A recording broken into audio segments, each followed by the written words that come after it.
With the release of more Epstein files, Andrew Mountbatten Windsor and Sarah Ferguson find themselves under renewed scrutiny. It just keeps getting worse and worse and worse. There's another accuser of Andrew. I have a lot more thoughts, but I feel it's best I give those thoughts within context. So today we'll be reading 2 articles from Feminegra, and I will be giving my thoughts. Feel free to share your thoughts and comments in the comment section below, or if you're watching in the live premiere, in the live chat. Let's get started.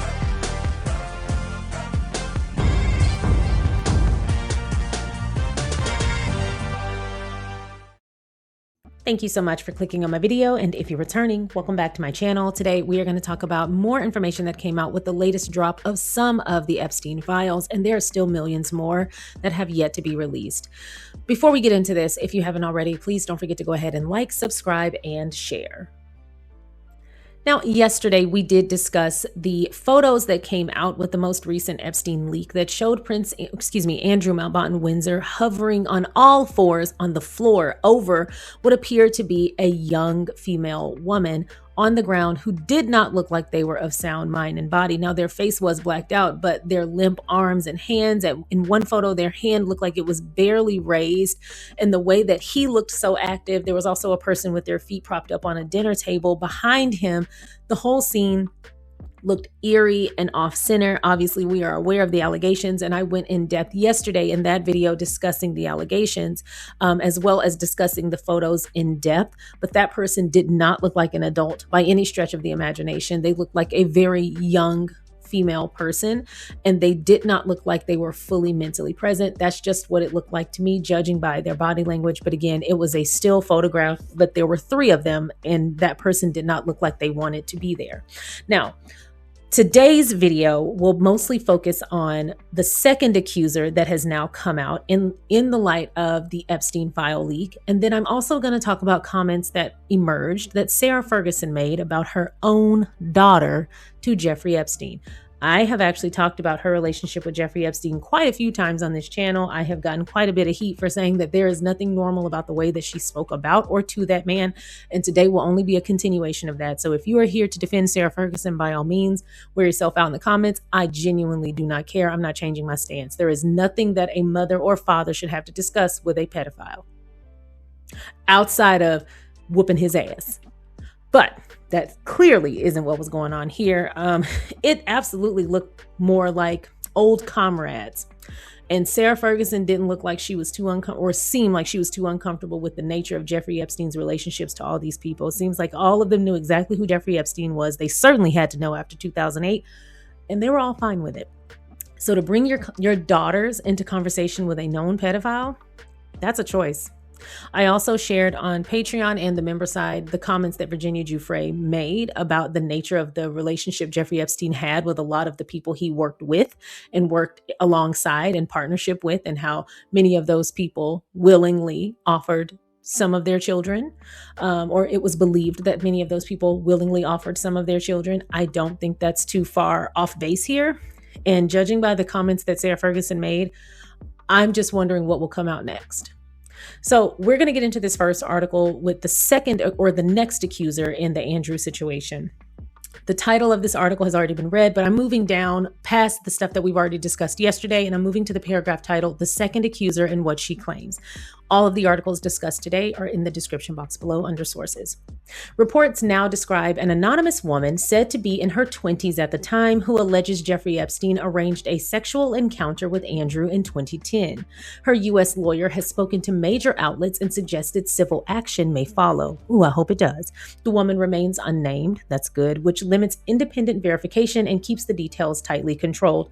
While I wish we were able to verify, I do think it's best that any of these victims that come out, I do think in this phase of it, they should stay anonymous. The things that Virginia Giuffre mentioned happened to her once she came out. That's why I keep continuing to commend her for her courage and talk about how strong and how brave she was as a survivor, because there were so many different instances of intimidation and attempted bullying. And there were moments where her information was shared in such a way that implied that something was intent to happen. And I'm trying to be very careful with my words, but it appeared that someone was using her or sharing her information or seeking information on her in order to find her, in order to commit to retribution in some way or some kind of retaliation. Can't say for sure, but that was what she feared. She felt like there was retaliation and that there were people trying to harm her. The many instances of people finding her at her house, threatening her husband and children, threatening her when she was out and about with people with her. And then some of the correspondence that came out in court of Andrew requesting her personal address. There were a lot of concerns that Virginia Giuffre had, and she discussed them openly in the book. So for other victims that may come out, I do understand their choice to remain private. Andrew has issued no specific response to this claim and continues to deny all wrongdoing linked to Epstein. This allegation now sits beside earlier claims that had already battered Andrew's reputation. He reached a reported £12 million settlement with Virginia Giuffre in 2022 without admitting liability, and Giuffre died of suicide in April of 2025. Another Epstein associate had accused him of inappropriate conduct years before. The new claim brings no criminal charge, yet it adds another chapter to a controversy that refuses to fade, with many observers judging the pattern itself long before any courtroom ruling. The political world has not stayed quiet. UK Prime Minister Keir Starmer has led the renewed calls for Andrew to give evidence before US lawmakers after the latest document release. At the same time, his own party has faced reputational bruising, with Peter Mandelson drawn into headlines after old Epstein-linked photographs and associations resurface, prompting his resignation from Labour. Each official statement has triggered another wave of front-page coverage, which in turn has only deepened public frustration and scrutiny. The royal family's strategy appears simple but risky.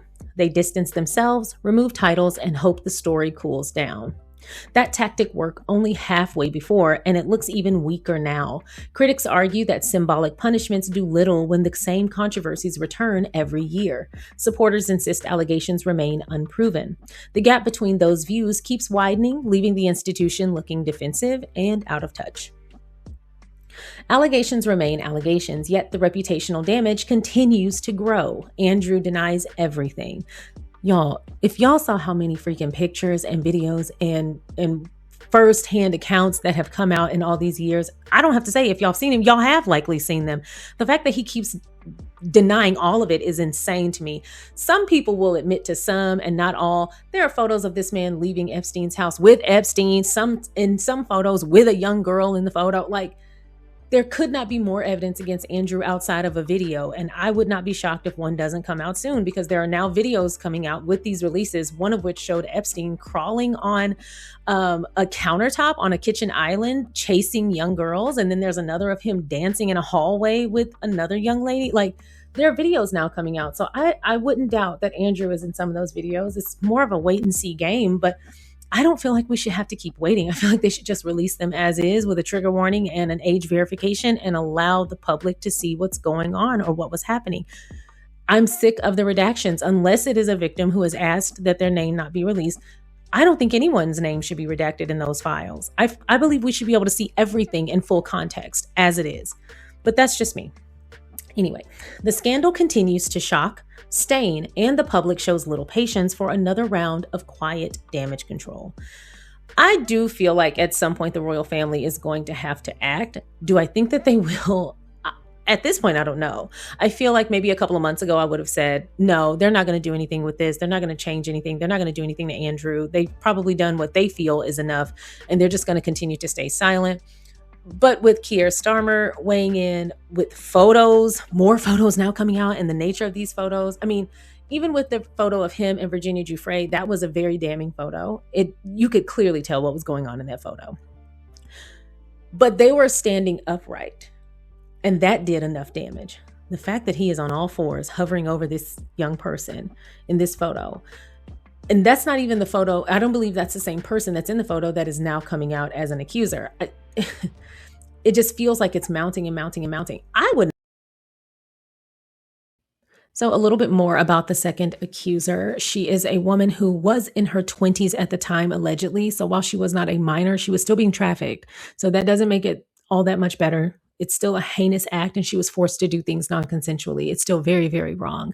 Now, she is not British, although she was trafficked to the UK so that she could spend time at Buckingham Palace, where she was given a tour and served tea after she was forced to spend the night with Andrew. Now, while this is the first time an Epstein survivor has alleged a sexual encounter occurred at a royal residence, I would not be shocked if more did not come out, considering we saw emails that were released with this most recent Epstein drop or Epstein files drop that showed Andrew inviting Epstein to Buckingham Palace specifically so that they could have privacy. So it's all matching up. Anyway, the report to the police was made by Republic, the campaign group. They insisted that as the allegations date back from 2010, they are covered by the Sexual Offenses Act of 2003. I also want to make a quick note here. Virginia Giuffre's allegations took place in 2001. So they preceded the Sexual Offenses Act of 2003, which is why she was able to pursue civil judgment, but not criminal. But these allegations take place after that point. So we may see more actually happen. Republic has said the new revelations make it likely that Andrew has committed offenses related to trafficking into, within, and out of the UK for sexual exploitation. Graham Smith, the CEO of Republic, said, quote, the Metropolitan Police have ignored accusations against Andrew for more than 2 decades. They have brought shame on the police and have failed victims and this country.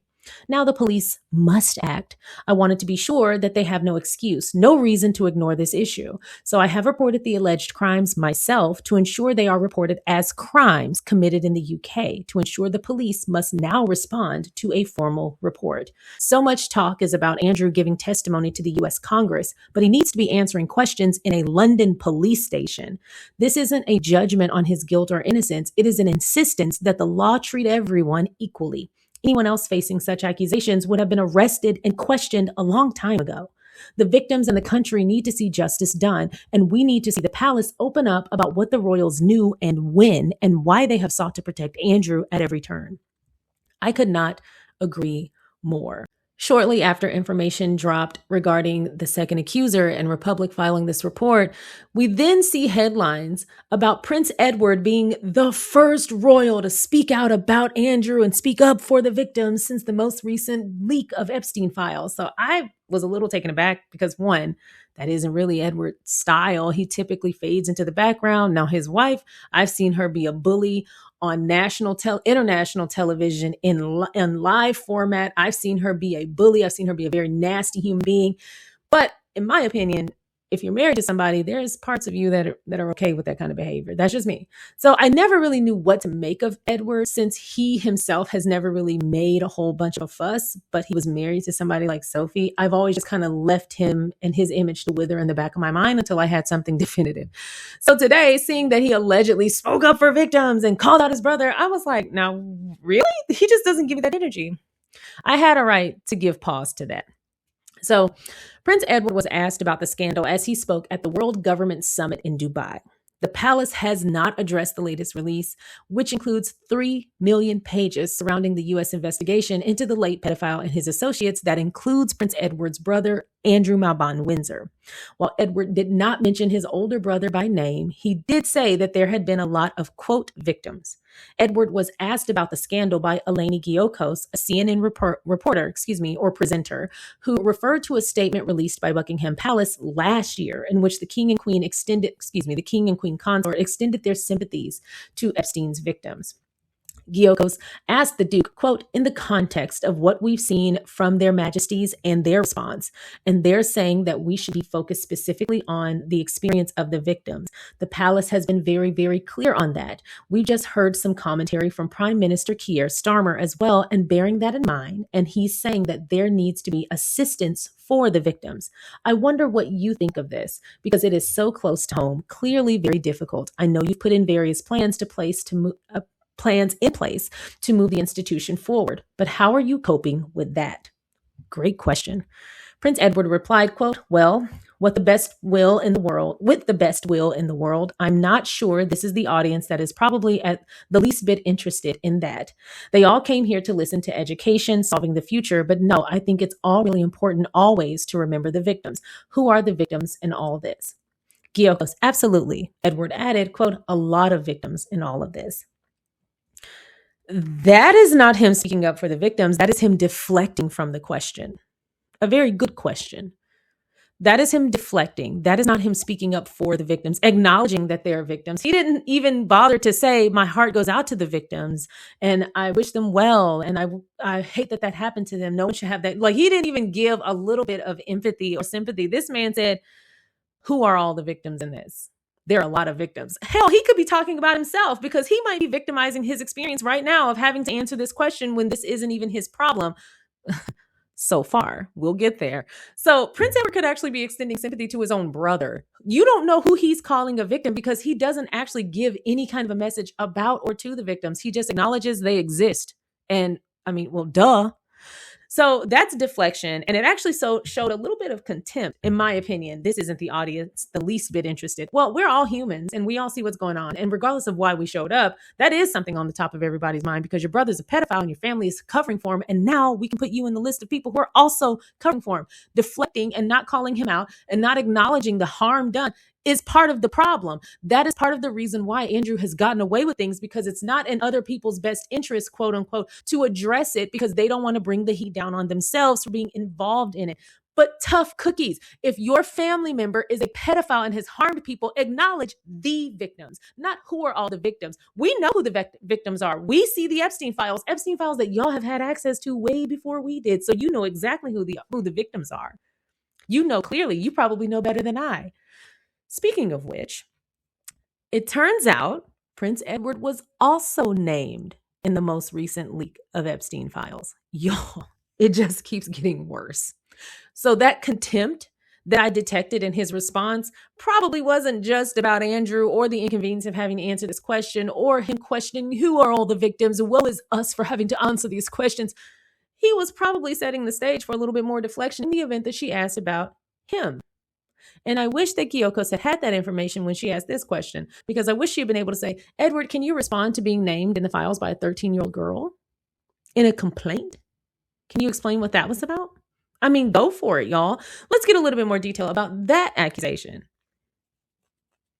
Within the newly released files contains a 2024 FBI intake email in which a complainant alleges that Prince Edward was present on Jeffrey Epstein's private island during the period she says she was only 13 years old.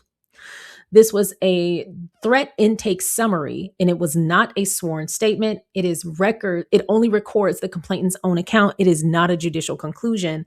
Within that summary, she claims photographs do exist of her standing beside Edward in a group shot and provides descriptive details about clothing, location, etc., but there are no images yet, and the court has not examined this complaint yet.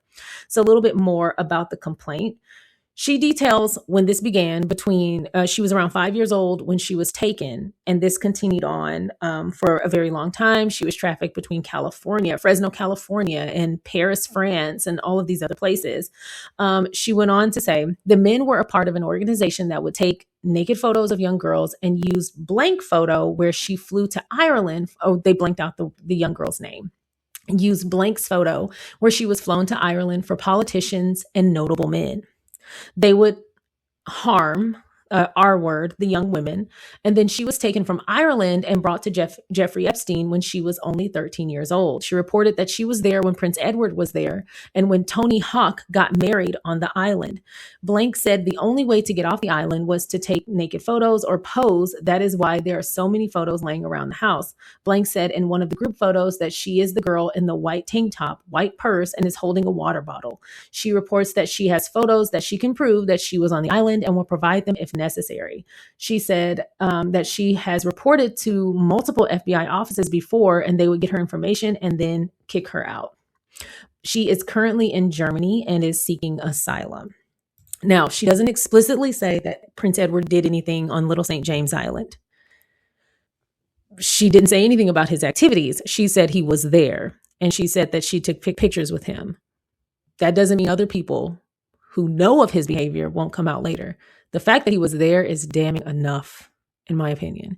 His answer to Eleni Giokos, his answer to the CNN presenter and the contempt and the irritation and the deflection make a lot more sense with that context in mind. Sure, he's probably sick of having to respond to things about his brother, but that felt a little bit annoyed in a way that is in my opinion, doesn't make sense considering the Epstein files just dropped. You're fully aware of that. Well, not all of them, but some of them.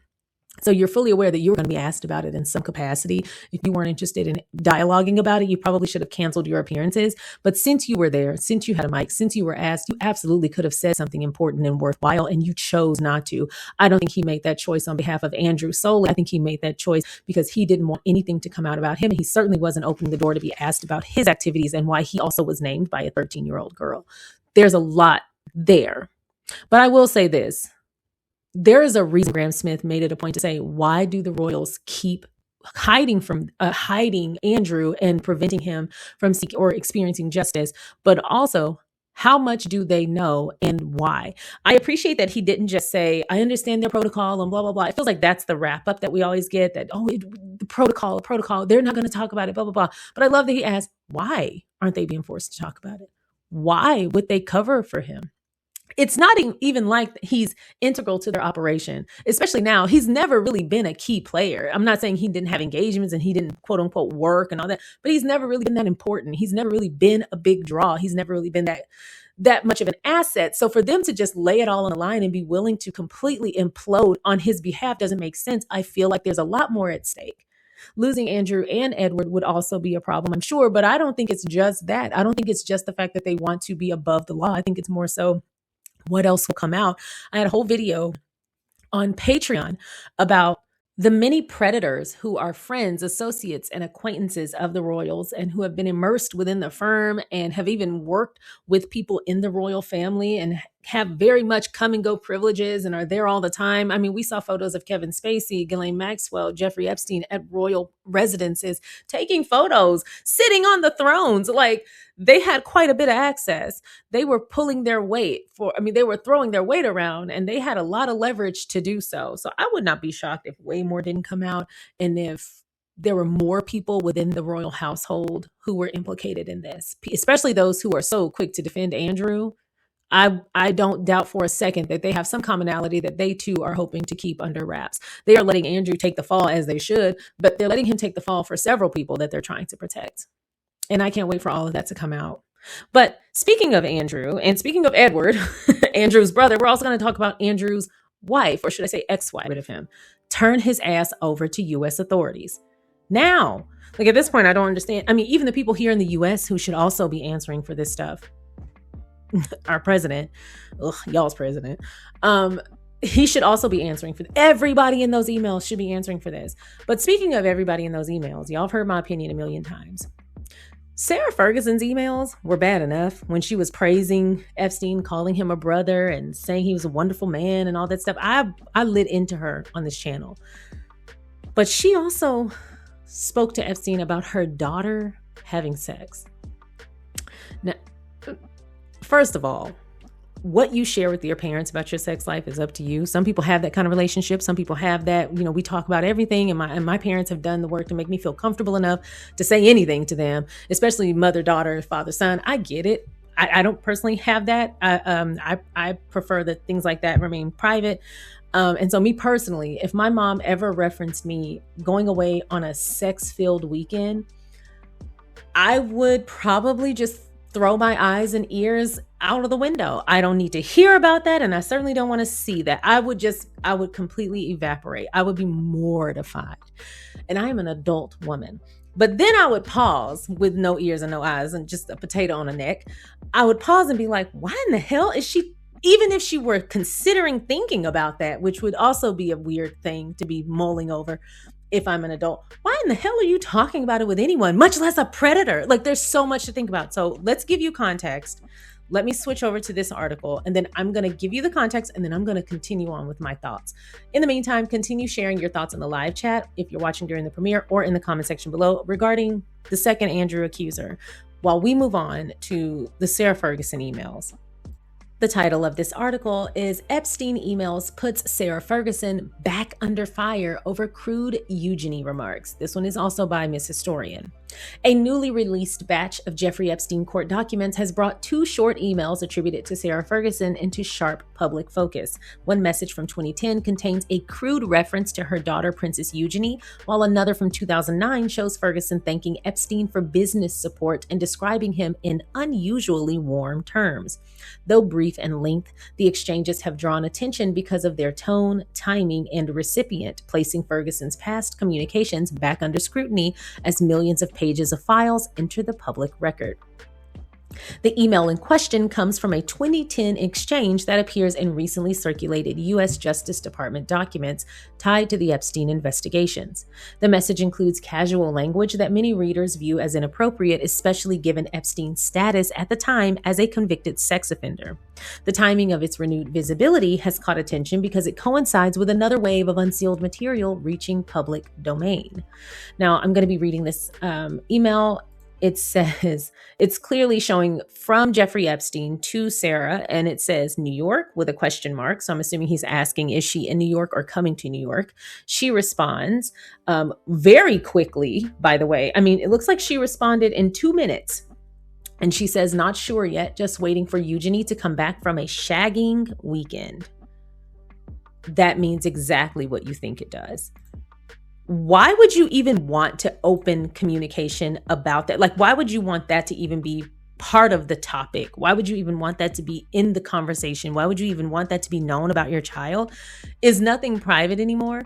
And let's zoom out from the very heinous fact that this is a known pedophile. Jeffrey Epstein is a known offender at this point. And Sarah Ferguson knows that. She probably knows a whole lot more than the public knows, but that's my assumption. I cannot say. But let's zoom out for the very nature of a mom discussing her child in general and what her child is doing in her personal, private, possibly sexual life. That's none of your damn business outside of, are you staying safe? Would you like to confide in me? Is there something I can help you with? Outside of that, you really shouldn't be weighing in too much. That's her personal business as an adult.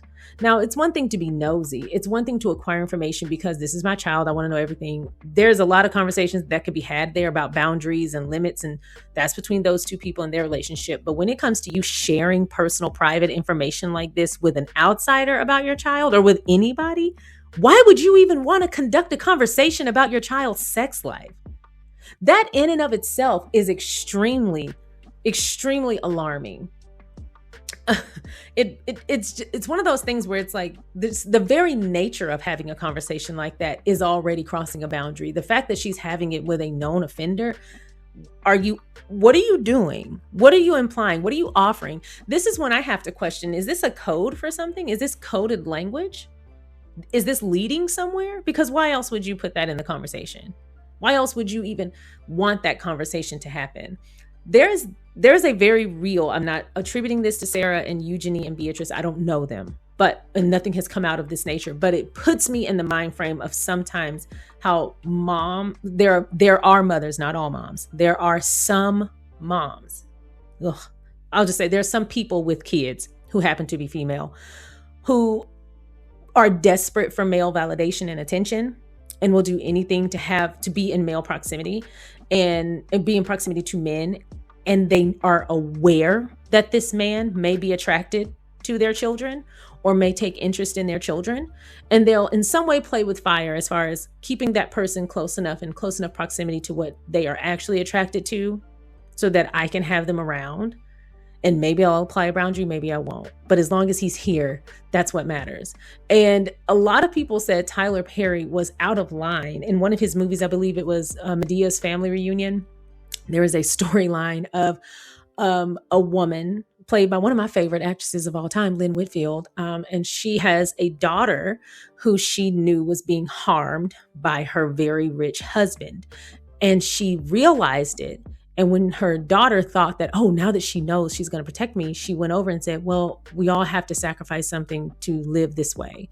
So just be mommy's good girl and get ready.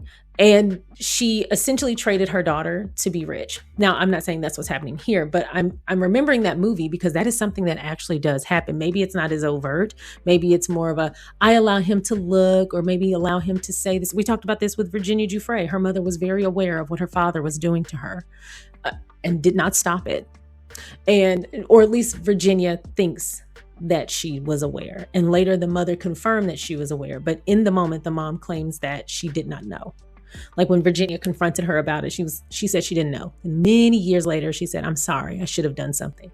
And they reached, according to Virginia, they reached some space of understanding. Anyway, there was so much on that woman. There was just so much on that woman. My heart continues to go out to her. But anyway, that storyline was questioned and called out, and there was so much pushback on a mother would never allow her child to be harmed if she didn't know, if she knew. She would never do that. I'm like, first of all, I grew up knowing that would happen because I used to watch Lifetime, and there was a movie called Bastard Out of Carolina. If you've seen that movie, let me know. It is a phenomenal movie that shows the different levels and different types of abuse and toxic family dynamics. And it shows the penultimate passive mother. And a lot of people question that because they just cannot fathom that some mothers are okay with their children being harmed as long as they are in whatever position this proximity puts them in. And I need people to wake up and realize there are other dynamics outside of the one you were born into or the one you grew up in. And also, if you cannot relate to some form of abuse or harm facilitated by a parent, instead of denying that it occurs, be grateful you don't understand it and you haven't experienced it. Be grateful. I often find myself when I hear about things like that, and in my mind, I'm like, I can't even imagine running to my mom to say, hey, this person is harming me. And my mom saying, hey, is it harm or is it the way you're looking at it? Is this a matter of perspective? It's just jarring, like jaw on the floor. And I take a moment of gratitude, but my heart continues to go out to people because not every person should be a parent, and not every person is born to people who are prepared, willing, or know how to be a parent. Some people resent parenthood and take it out on their children. There are so many different types of humans, and changing just because you have a baby doesn't change who you are at your core. You only change if you want to. You are truly the only person who can change you is you, and having a baby doesn't always change a person for the better. It just exacerbates who they already are. So seeing these emails about Sarah, the fact that she's having this conversation about her daughter does not change anything for me. If anything, it makes me even more disgusted and alarmed because there are mothers who are willingly introducing their children into dangerous environments because it affords them something. And they say, oh, well, they're young, they'll forget about it, or they'll understand when they get older. I'll explain it. They'll do this, etc. Blah, blah, blah. They pacify it. But the very real fact is the harm is done regardless. And so these emails, if I were a parent and I was co-parenting, or I had a partner and we had a child and my partner was talking about our kids like this with anybody, but especially with a pedo, I would kick his head off his neck. I was playing Mortal Kombat a couple days ago, so a lot of that's still left over, but I absolutely would. I would pull a finishing move and I would just take whatever charges came with it, because what do you mean my daughter is coming back from a shagging weekend? Oh, sent email to pedophile. Excuse you? You were opening the door to that dialogue for a reason. You wanted that conversation and the tone of that conversation to be that for a reason, and you centered your very young child to do so. I don't put anything past anybody. Anyway, let's continue. No additional context appears in the visible portion of the exchange beyond a short greeting and sign-off.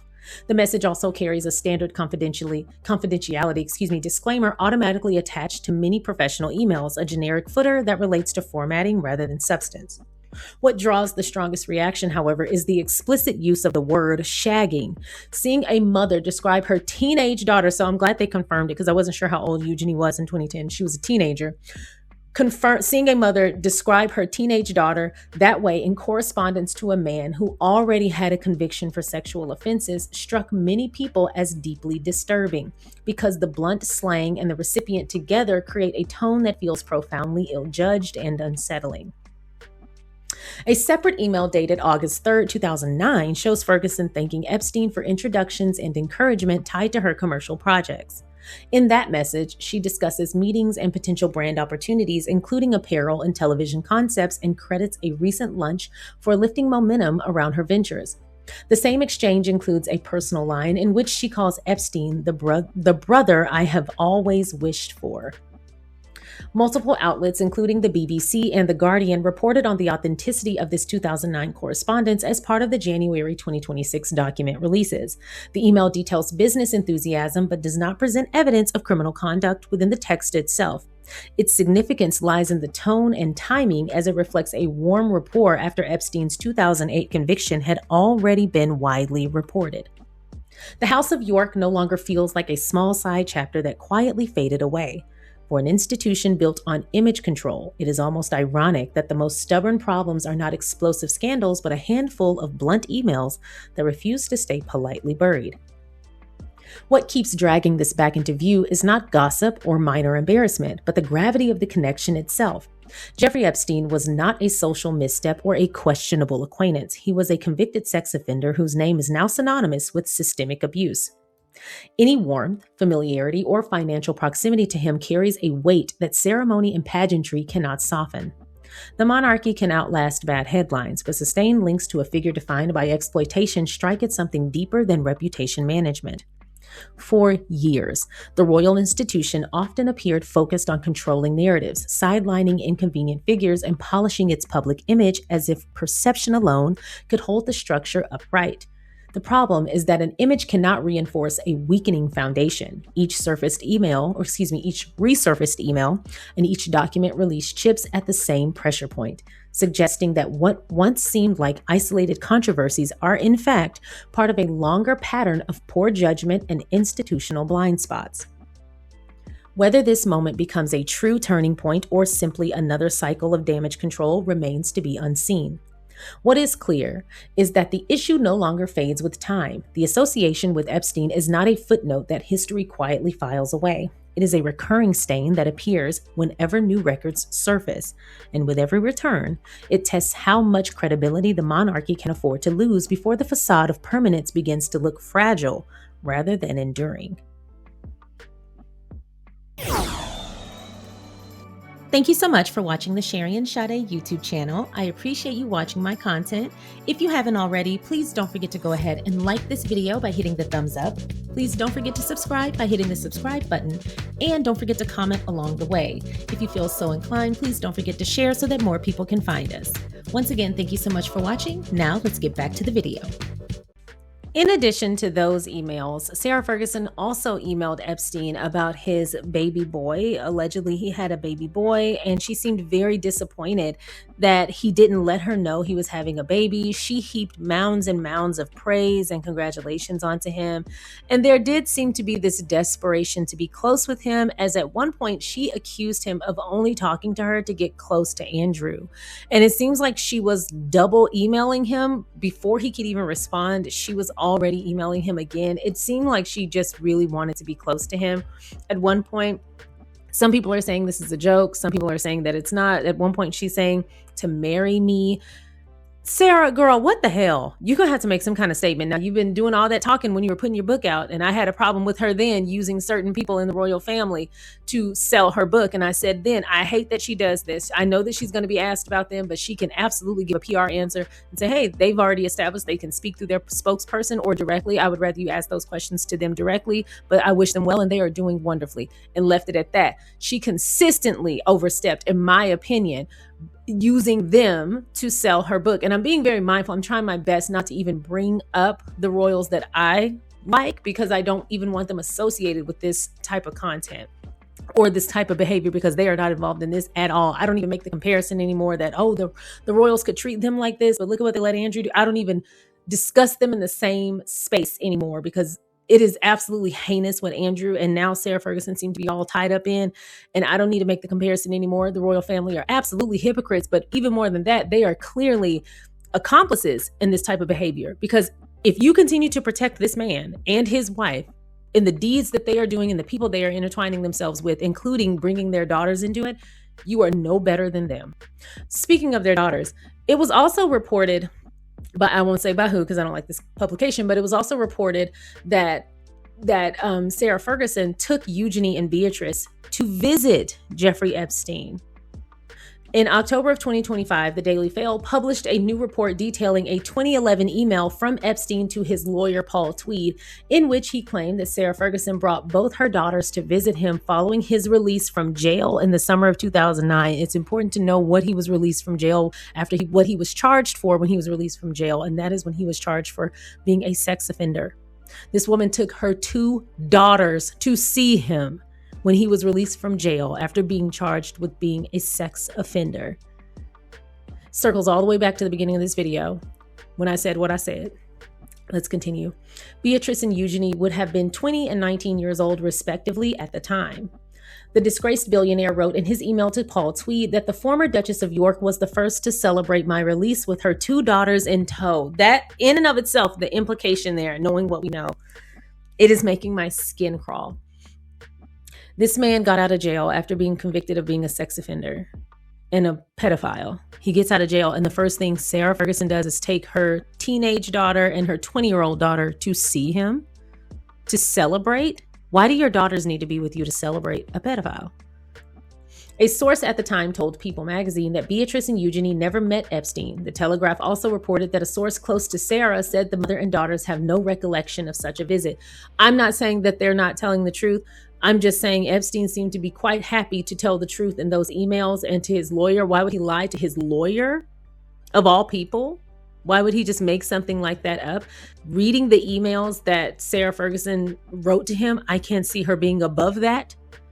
And then lastly, whether or not the daughters want to discuss what happened or say what happened, I don't put pressure on people to sell out their, I won't say sell out, to tell on their parents. There are a lot of bonds there. There's a very strong bond there. There's so much biologically that would incline them to protect their parents at all costs. That is very hard to unwind.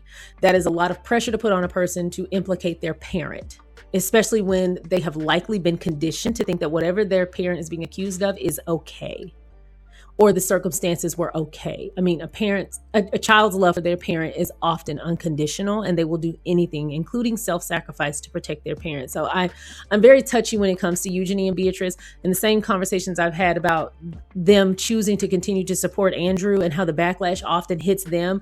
That's something they are willingly accepting. Both of those women are in their 30s. They know better. So if they continue to support Andrew, that is a choice, and whatever backlash they receive, while my heart goes out to them, they know it's coming and they have accepted that. Not going to waste my time worrying about them on that. And with Sarah, basically them saying they don't remember the encounter, maybe they don't. They might, and they might know how bad it's going to make their mother look, so they're choosing not to say anything, but they might not. They might not remember. Think about how many people they meet all the time, especially in their teens and their early 20s. They probably don't care. They're probably shaking hands with people all the time, not thinking twice about who it is. And he might not have been a remarkable person to remember or stood out to them because it was a quick encounter. You genuinely don't know. So on that, I am going to give them a little grace. They might not remember meeting him, or they might have chosen to block out remembering meeting him. And that might be a choice in and of itself as well. Do with that what you will. It goes on to say, while Andrew was stripped of his royal titles and honors by his brother King Charles last year amid renewed criticism over his ties to Epstein, Andrew has repeatedly denied any wrongdoing. Over the weekend, Prime Minister Sir Keir Starmer suggested that Andrew testify before Congress in the U.S. in relation to his ties to Epstein.